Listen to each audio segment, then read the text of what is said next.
Are you a big ghost guy? I believe it's possible. I'm obsessed. Are you? So really weird side hobby of mine. I go ghost hunting. I've been like around the world. Wow. Yeah, it's incredible. What have you experienced?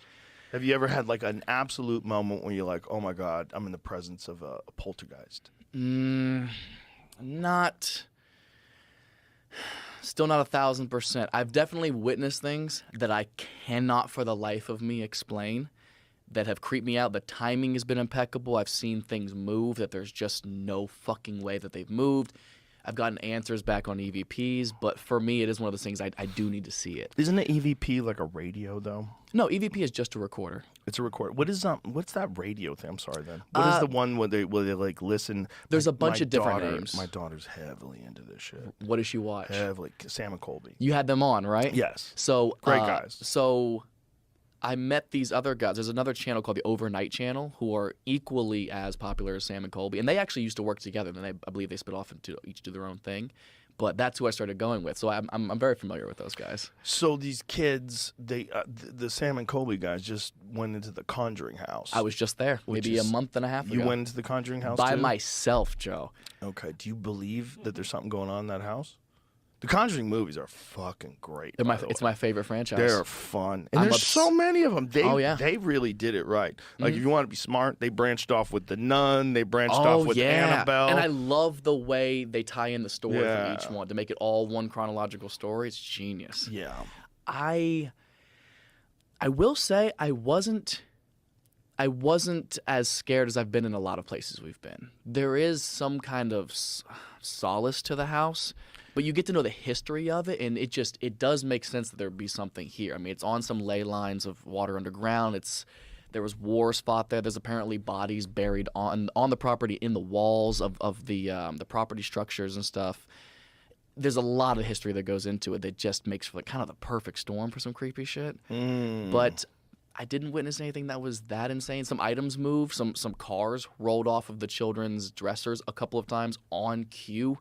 And that's the one thing I do pride ourselves in these videos is so often we get absolutely nothing because we don't fake anything. So you only get to see the highlights. Like there's so many times we'll go to a place that is so notoriously haunted and we'll be there for 10 hours and get absolutely nothing. And it sucks. But that makes when something does happen that much more valuable. It's so much more impressive. What do you think? So do you think a ghost is like the soul of a person that's left behind? Or do you think the ghost is almost like space and time because of a horrible incident contain a memory? And like that memory is almost like it like shows up in current time sometimes.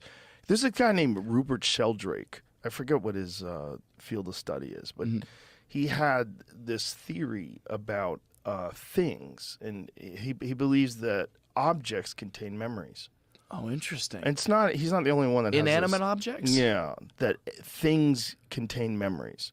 And this is one of the reasons why like people kind of universally support this idea that if someone was murdered in a house, you must inform the people that are about to buy it. You have to tell them, hey, somebody got murdered in this house.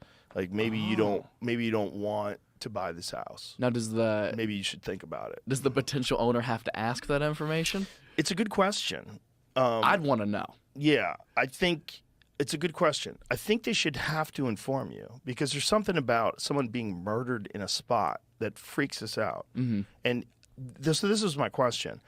How you knew the conjured house was haunted, right? So you go there with this feeling and this expectation. That's what I always wonder about these things. Like how much of this isn't just imagining things. This is like the mind itself seems to have some unmeasured effect on the world. Yeah. I think the way you think has an unmeasured effect in terms of like this. There's energy that you put out. There's connections you make with people. They're very, very unmeasured. And you can manifest your own perception of things for sure. Yeah. So what my concern is like if you go into a place with a pre-existing knowledge of ghosts. Like you think ghosts are here, you think ghosts are real. You have this thought in your mind that you maybe experience a ghost in this place that's haunted. You're at this elevated level of anticipation. You're probably really nervous and kind of freaked out, and your imagination starts firing up. And I'm not even saying that these people are lying or that they're seeing things that aren't there. I'm saying maybe you make things show up. Maybe you see memories. Maybe you experience some horrible energy that existed in this spot 50 years ago, 100 years ago, that there's like ways you can tune into that. I could see that being possible, but to me, that's what's so exciting about it is like you go hoping for those solidified answers. You're going hoping to witness something that you couldn't have possibly made up. But you know why I think that, too? Is like you never see them in the daytime. Ghosts don't exist on the street. Sometimes. Yeah, but not outside. They're never outside. That's a very good point. That's my point, is like you're always trapped. So you're always in this like weird space. Like if you had a wolf in your house, you'd be freaked out. You'd want to get outside. Yeah. Right? You don't want a wolf in the there's a fucking wolf in the house. Yeah. Anytime you're in a contained area, your brain has this heightened sense of like being trapped and awareness and how to escape. I mean, every horror movie's the same. When you got to get to the door, right? Everybody's trying to fumble with the keys and the monster's chasing them and they get it just in time, right? That is a reoccurring theme in the human mind. If you're trapped in a fucking house with a killer or a ghost or a wolf, it's scary. You know where that makes the most sense? We did the USS Hornet up in the Bay Area. Yeah. And we had the whole ship to ourselves, which I was so excited about because I love military stuff. I love history. I was so excited to go there and just witness it. And they sent me by myself on basically a game of hide and seek where I had to go find them in the ship somewhere after I had to count to 100 by myself. It was the most terrifying place I've ever been because if you've never been in like the bowel of a ship, it's so unfamiliar. Like doorways don't look the same. You have to step over them and everything. There's so many pipes and everything sticking out. It's such an unfamiliar environment, especially in the dark. It's terrifying. You think I can't possibly run away from something in here.